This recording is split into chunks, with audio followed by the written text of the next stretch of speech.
ಏನಂತ ಹೇಳಲಿ ಸರ್, ಏನು ಬಾಯೇ ಬರ್ತಾಯಿಲ್ಲ, ಏನಂತ ನುಡಿಲಿ ಹೇಳಿ.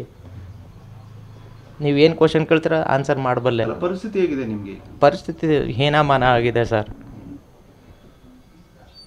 ಆಚೆ ಕಡೆ ಮಖ ತರ್ಸೋದು ಒಂದು ಆಚಿಕೆ ಆಗುತ್ತೆ. ಏನು ಮಾಡ್ತಾರೆ, ಈ ರೀತಿ ಬರುತ್ತೆ ನನ್ನ ಕನಸು ಮನಸ್ಸನ್ನು ನೆನೆಸಿರಲಿಲ್ಲ ಸರ್. ಈಗ ಮನೆ ಬಾಡಿಗೆ ಎಲ್ಲ ಕಟ್ಟುವಂಥದ್ದು, ಮನೆ ನಿರ್ವಹಣೆ ಮಾಡುವಂಥದ್ದು, ನಿಮ್ಮ ಆರೋಗ್ಯ ಸ್ಥಿತಿ ಯಾರು ನೋಡ್ಕೊತಾರೆ? ನನ್ನ ಮಗನೇ, ನನ್ನ ಮಗ, ನನ್ನ ಹೆಂಡತಿ ಇನ್ನೇನು ಮನೆ ಕೆಲಸದಲ್ಲಿ ಮಹಾ ಎಷ್ಟು ಬರುತ್ತೆ ಸರ್.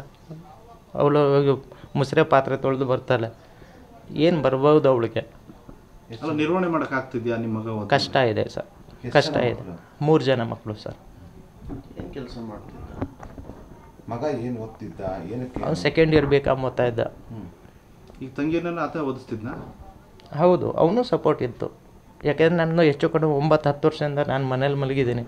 ಆಟೋ ಓಡಿಸೋರು ಎಷ್ಟು ನಾನು ದುಡಿತೀನಿ, ನೋವು ಅಂತ ಬಂದುಬಿಡ್ತೀನಿ. ಮಗನೇ ನೋಡ್ಕೊತಿದ್ದ? ಅವನೇ ನೋಡ್ಕೊಳ್ತಾ ಇದ್ದ ಸರ್. ಈ ಕೊಲೆ ಪ್ರಕರಣದಲ್ಲಿ ಸಿಲುಕಿದ್ದಾರೆ, ಏನಾಗ್ಬೇಡ ನಿಮ್ಮ ಪರಿಸ್ಥಿತಿ? ಅದಕ್ಕೆ ಏನಂತ ಉತ್ತರ ಕೊಡಲಿ ಸರ್? ನಮ್ಮ ಬಾಯಿಂದ ಏನು ಹೊಡಬಲ್ದು ನೀವೇ ಯೋಚನೆ ಮಾಡಿ.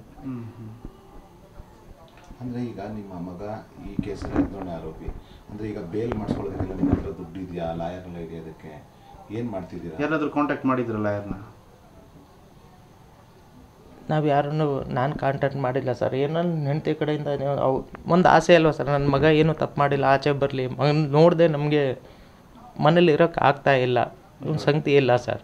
ಹಾಗಾಗಿ ಅವ್ರ ಮಾವ ಏನೋ ಇದು ಆ ಕಡೆ ನೋಡ್ತೇವೆ, ಅದು ಏನೋ ಆಗಲ್ಲ ಅಂತ ಏನೋ ಹೇಳಿದ್ರಂತೆ. ಅದಕ್ಕೆ ಏನು ಮಾಡ್ತೀರಿ? ನಾವು ದುಡ್ನೋರಲ್ಲ ಸರ್, ಅಂತ ಶ್ರೀಮಂತರು ಅಲ್ಲ, ನಾವು ಬಡ ಪಾಪಿಗಳು. ಕೊಲೆ ಮಾಡಿದಾನೆ ಅಂತ ಅನಿಸುತ್ತೆ? ಇಲ್ಲ ಸರ್, ದೇವರಾಣೆ ಇಲ್ಲ ಸರ್. ಅವನು ಒಂದು ಜಿರ್ಲೆ ಕಂಡ್ರೆ ನಗಿತಾನೆ ಆ ಕಡೆ ಅಂತನಿಗೆ ಯಾವ ರೀತಿ ಕೊಲೆ ಮಾಡಕ್ಕೆ ಹೋಗ್ತಾನೆ ಸರ್. ಭೇಟಿ ಮಾಡಿದ್ರೆ ಏನು ಹೇಳಿದಂತೆ ನಿಮಗ?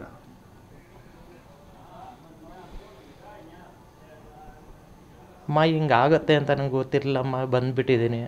ಈ ರೀತಿ ನಾನೇನು ದುಡ್ಡಿನ ಆಸೆನೂ ಹೋಗೋದನ್ನಲ್ಲ ಅಂತ ಏನು ಹೇಳ್ದೆ ನಾನು. ಇಲ್ಲ, ನಾನು ರಿಯಾಲಿಟಿಯನ್ನು ನಾನು ಮುಂದೆ ಮಾತಾಡೋದು ನನಗೆಲ್ಲ ಮಾತಾಡ್ಬೋದಾಗಿತ್ತು. ಯಾಕೆಂದರೆ ಈ ವಿಷಯದಲ್ಲಿ ನನಗೂ ನನ್ನ ಹೆಂಡ್ತಿಗೂ ಮನೇಲಿ ನಿನ್ನಿಂದನೇ ಹೆಂಗಾಗಿರೋದು ಅಂತ. ಆವಾಗ ಸ್ವಲ್ಪ ಬಾಯಿ ಮಾತು ನಮ್ಗೆ ಸ್ವಲ್ಪ ಕಡಿಮೆ ಆಗ್ತಾಯಿದೆ ಮನೇಲಿ ಈ ವಿಷಯ ಆದಮೇಲೆ. ಈಗ ಮಕ್ಕಳು ಎಜುಕೇಷನ್, ಉಳಿದ 2 ಮಕ್ಕಳು ಫೀಸೆಲ್ಲ ಕಟ್ಟಿದ್ದೀರಾ? ಚಿಕ್ಕವಳಿಗೆ ಮಾತ್ರ ಕಟ್ಟಿದ್ದೀವಿ ಸರ್. ಗೌರ್ಮೆಂಟ್ ಕಾಲೇಜಿಗೆ ಹೋಗ್ತಾ ಇದ್ದಾಳೆ ಅವಳು ಬಸವನಗುಡಿಗೆ. ಈಗ ದೊಡ್ಡ ಮಗಳು ಸೆಕೆಂಡ್ PU ಪಾಸಾಗಿ ಮನೇಲೇ ಇದ್ದಾಳೆ, ಅವಳಿಗೆ ಸೇರಿಸ್ಬೇಕು ಅಂತ ನೋಡ್ತಾ ಇದ್ದೀವಿ. ಚಿಕ್ಕವ್ರು ಏನು ಓದ್ತಿದ್ದಾರೆ? ಅವಳು ಸೆಕೆಂಡ್ PU, ಈಗ ಫಸ್ಟ್ PU ಇಂದ ಸೆಕೆಂಡ್ PU ಹೋಗಿದ್ದಾಳೆ. ಎರಡನೇವರು? ಅವಳು 2ನೇ ಹೋಗಿರೋದು, ಅವಳಿಗೆ ಅಡ್ಮಿಷನ್ ಮಾಡಿರೋದು. ದೊಡ್ಡವಳು ಈಗ ಸೆಕೆಂಡ್ PU ಪಾಸ್ ಮಾಡಿ ಡಿಗ್ರಿಗೆ ಹೋಗಬೇಕು, ಮನೇಲಿ ಇದ್ದಾಳೆ.